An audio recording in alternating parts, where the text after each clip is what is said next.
mostly because they do want to maintain the structures as they have been for hundreds of years. So also probably to them as Pueblos. Today are known as the 19 Pueblos of New Mexico. And these are different tribes throughout New Mexico. When Spanish arrived, they did force Catholicism upon the indigenous people throughout New Mexico, and this would actually lead up to an uprising, a very well-known rebellion called the Pueblo Revolt. The Pueblo Revolt was organized by a gentleman named Pope, and Pope is from a pueblo south of here known as Okeowinge or San Juan Pueblo. And so he came up here to Taos Pueblo, asked them for support in this rebellion, and then I know a lot of the planning happened here at Taos Pueblo.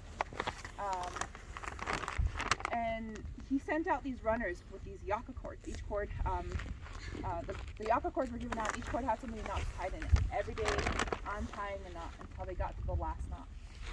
When they all got to the last knot, joining together at the capital to rebel, and it worked. Actually, pushing all of Spanish out of New Mexico.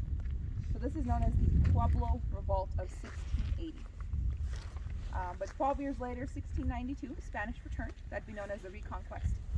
During the Reconquest is where a lot of that dual religion we still have today kind of originated from. So this structure behind me right over here, this is the ruins of the original church. This church here was originally built in 1619. It was built by forced labor, so it's got a lot of history to it. It actually collapsed a few times. Collapsing during the time of the Pueblo Revolt. Then it was reconstructed in use again during the Reconquest, and it was in use all the way up until about 1847. This was already towards the end of the Mexican-American War. So New Mexico, not yet a state, but now part of U.S. territory. And Charles Bent, he was governor of the area here. He lived here in Taos. A group of people from this Taos area, they joined together and rebelled in attempts of pushing out this U.S. settlement in the area. During this time, Governor Bent was killed. So U.S. cavalry came to the area. And I know they killed some of the people who led this rebellion in the Taos Plaza area. U.S. cavalry also came here to Taos Pueblo. By this time, a lot of people had fled into their homes or up into the foothills and mountain range above us. 150 of them. They went inside the church here for sanctuary. They were taught a church is supposed to be a place of sanctuary. Women, children, missionaries. U.S. cavalry came along, barricaded the church with those people inside, actually torching and bombing the church here. And so no one survived. But as a result, what had happened here is using this area here as a cemetery. So the cemetery here is no longer in use. We do have a new one today. This one's been full since I believe the early 2000s. All those events I was talking about, the killing of the governor, the people who rebelled, what happened in the church here can be known as the Taos Revolt of 1847. So, any questions so far about anything I've said? So those individuals that perished in this revolt, are they buried? Yeah, and kind of the main reason why they used that cemetery. Then they built the church that we were just at 3 years later. So we're just going to walk right over here and I'm going to tell you. So throughout a lot of New Mexico and here at Taos Pueblo, you're going to see these kind of dome-like structures. And they're all different sizes. They are outdoor ovens. Outdoor ovens were actually introduced by Spanish when they arrived. But throughout a lot of New Mexico, these outdoor ovens are still in use.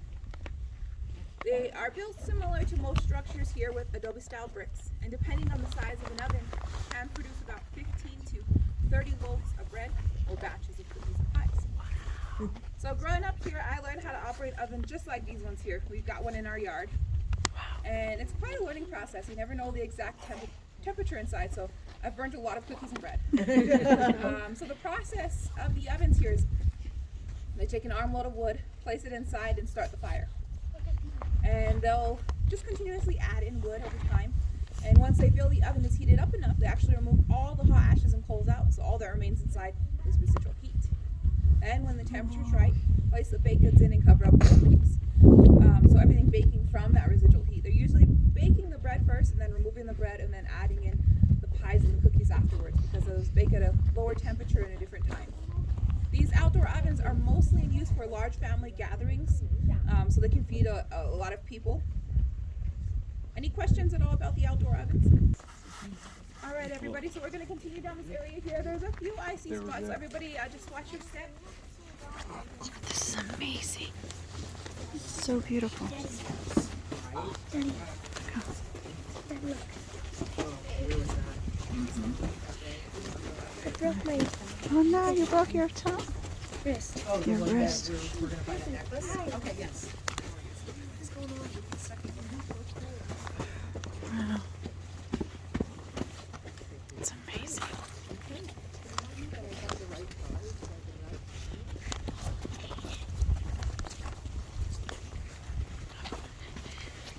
Say hi. Thumbs up.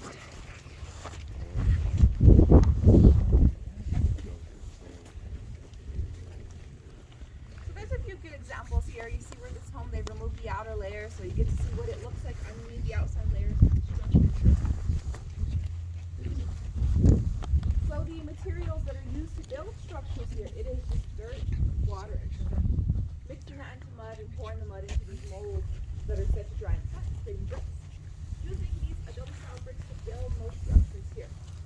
Homes, the outdoor ovens, even the fireplaces inside of the home.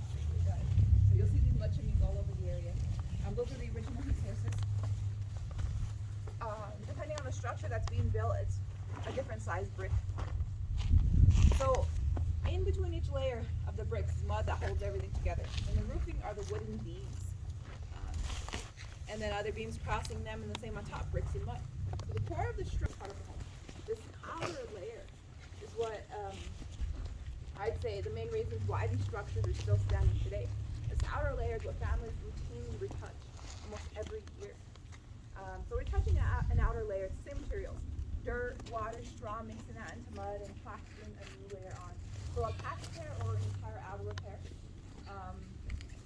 And ideally a lot of the retouching happens when the monsoon season has come and gone. So it's around late September. Because of these thick adobe style walls, amazing insulation. So during the wintertime, retaining all the warm air inside. During the summertime, being pretty cool. Homes here can range from around 1 to 4 rooms. And today, the homes you are looking at have had some modernization done to them. They've got doors, they've got windows, they may have put modern roofing on top of the original roofing. Again, no indoor plumbing or electricity. Any questions at all about the home?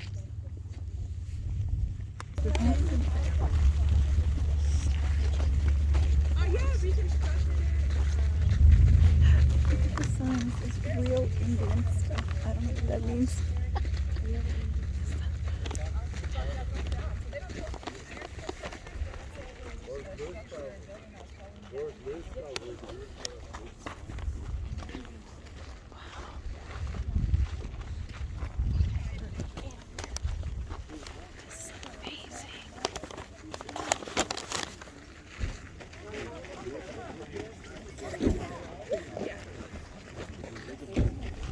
So Taos, Pueblo is very well known for multi-story structures. This here is the North House. The other side over there, the South. These are actually known to be some of the oldest structures here. The best way to put it is, I guess you could say kind of like a circle. Homes next to each other, on top of each other, owned by individual families. So if they've got a home on these multi-story structures, you go outside of the structures up to the doors and around the entranceway. So if you take a look around, almost every door you see is a different home. Wow. In front of the North House and all over the village, you're going to see these wooden structures. Those are drying runs. Used for shade, but that was their way of preserving food. So drying berries, crops are doing harvested meats. Drying their food so they can make red yellow cake, also known as the real Pueblo. It is the only water source to the people here in the village. This stream actually comes from a glacier lake in this mountain range above us known as Blue Lake. Because it comes from a glacier lake, it's actually a clean drinking water source. This mountain range above us is what supplied the Red Willow people here with a lot of their resources, cherishing it very much. In 1906, President Roosevelt established this mountain range above us as part of the national forest, and it actually had a huge impact on the Red Willow people here. Because there was a point in time where they couldn't just go up there anymore whenever they wanted, a point in time where they had very limited access. So after years and years of legal battle, in December of 1970, it was actually Richard Nixon who signed back this mountain range and the lake back to the tribe, becoming one of the first to regain land back. So very well known for what's called the return of blooming. This mountain range you see above us now is tribal land. Today, actually, no one's allowed up there anymore except the tribal members. I'd say we are a sovereign nation within the United States, so we do have our own branches of government. There's the war chief staff, they take care of anything to do with the environment, governor staff, and tribal council. Tribal council are the highest in command. We also have our own police force support system. Throughout the 19 pueblos of New Mexico, speaking about 5 different languages. So there's Tiwa, Tewa, Towa, Tewa, and Keres. Taos Pueblo here, we are the Tiwa speakers. And the language here, there's no written form, so it's actually all passed down through oral tradition. Very widely spoken. They do have the Tiwa language program. There are teachers from here who offer classes to adults or children who are from the tribe here who want to learn the language. So a bit about me, your tour guide. I grew up here. I grew up living nearby in a more modern home, so really I've only occasionally stayed here in the village. My family does have a home here in the village. It's on the south side of the village. And the language, I grew up surrounded by it. My grandmother, my father, my aunts. My grandmother only speaks to me in Tiwa. So I can understand it quite well. Now English, that was my first language and what we spoke at home. My mother actually isn't from here. So I'm not completely fluent. You know, one of my main goals in life is to be confident in speaking it, to be fluent so I can pass it on. My husband's from here. We have a 5-year-old and a 1-year-old. And my 5-year-old's picking up the language so quickly. He's always... Okay, some real Indian stuff. They have a store in here where they hand make the pottery as well as the jewelry. All right, I think this is pretty much going to conclude the tour since we cannot record inside the church. All right, make sure to subscribe.